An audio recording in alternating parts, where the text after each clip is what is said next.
Salut à tous et bienvenue dans cette nouvelle vidéo. Aujourd'hui, je vous propose tout simplement le test d'un SSD de la marque Crucial, le X8. Allez, let's go!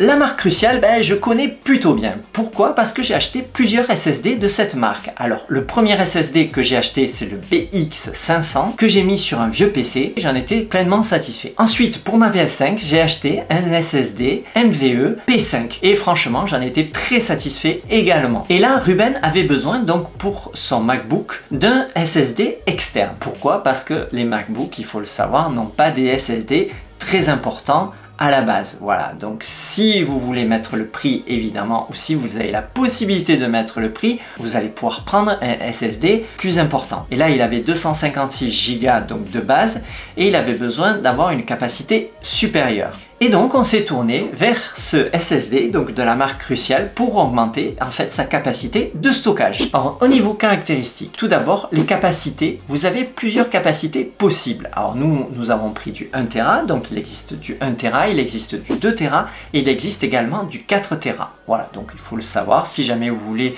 des capacités plus importantes, il est tout à fait possible d'en avoir avec ce SSD. Alors au niveau format, il fait 11 cm de long, il fait 5,3 cm de large, il fait 1,1 cm d'épaisseur, ce qui est plutôt correct, mais on va le voir, il y a plus petit. Donc par exemple, si vous prenez le X6, il est plus petit que celui-ci. Ensuite, au niveau du poids, il fait 97 grammes. Alors 97 grammes, vous allez me dire, c'est pas important, mais si on le compare à son petit frère, par exemple, le X6, il fait 40 grammes. Donc on voit qu'il est certes plus petit, mais il est plus léger. Alors le fait qu'il soit léger, c'est surtout dû à sa conception. C'est-à-dire qu'il est conçu en plastique, alors que celui-ci est en aluminium. Et on l'entend quand je le prends dans les mains. Voilà, donc il est en aluminium.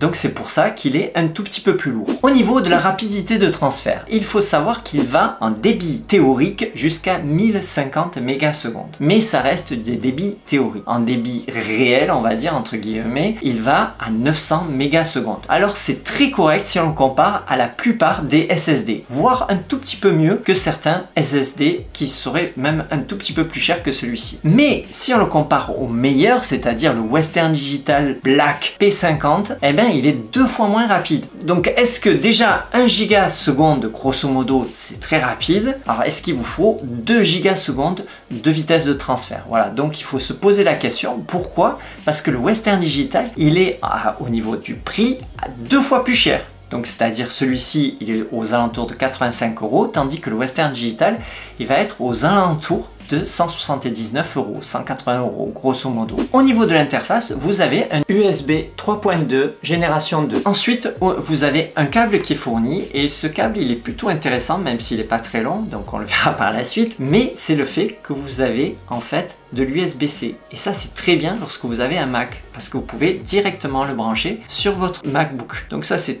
très intéressant. Voilà, donc ça vraiment, ça c'est vraiment top ça. Et en plus, si vous avez un PC, pas de souci, regardez.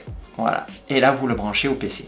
Donc avec un USB-A. Au niveau de la résistance, il faut savoir qu'en fait, c'est un boîtier en aluminium qui va lui permettre tout simplement de résister par exemple au froid, au chaud, au choc, aux vibrations et également aux chutes jusqu'à 2 mètres. Donc ça c'est plutôt très intéressant et si on le compare par exemple avec d'autres SSD qui ont des conceptions par exemple en plastique, je pense sont moins résistantes en fait que celui-ci. Au niveau de la compatibilité avec les consoles, même s'il est rapide, et même le Western Digital par exemple, le P50 n'est pas compatible avec la PS5, ni avec la Xbox série X. Donc il faut faire très attention à ça. Par contre, avec toutes les autres consoles, notamment donc des anciennes générations comme la PS4, la PS4 Pro, également la Xbox One, là vous pouvez tout à fait mettre ce SSD dessus. Donc il y a zéro souci. Et ensuite, il faut savoir que ce SSD est garanti 3 ans. Donc moi je trouve ça plutôt bien. On arrive donc aux points positifs. Alors les points positifs, c'est déjà le débit de transfert qui est de 1 gigaseconde. Alors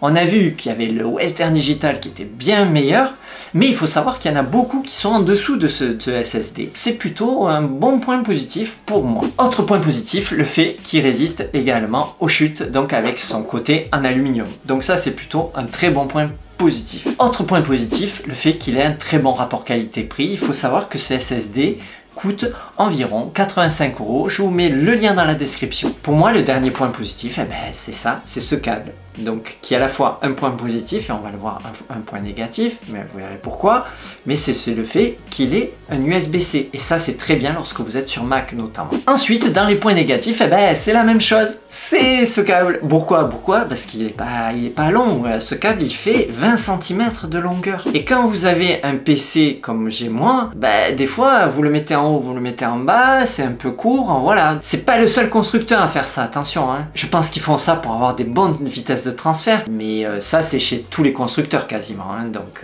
c'est pas un point négatif que chez Crucial. Autre point négatif qui n'en est pas vraiment un, mais c'est le fait qu'il est un peu plus lourd que les autres, et si on le compare évidemment au X6 qui est à 40 grammes, il est 2 fois plus lourd quasiment que certains SSD, donc ça c'est un petit peu négatif, mais à la fois c'est le point positif, puisque en fait il est en aluminium, donc résistant aux chutes, donc, mais c'est vrai que le poids peut être un tout petit peu gênant, mais il fallait bien trouver des points négatifs à ce SSD. Je pouvais pas vous dire que tout allait bien, donc c'est pour ça que voilà, je vous dis, un petit point négatif, c'est le poids. Avant de terminer cette vidéo, je souhaitais vous parler du Crucial X6, donc qui est le petit frère du X8. Les points positifs de ce X6, c'est le fait qu'il est plus petit, donc ça peut être intéressant pour certaines personnes. En plus de ça, il est plus léger, donc il fait 40 grammes, mais après il y a quelques points négatifs. C'est la vitesse de transfert qui est à 800 mégasecondes en transfert théorique. Autre point négatif, c'est le fait qu'il est en conception plastique, donc pas comme celui-ci qui est en conception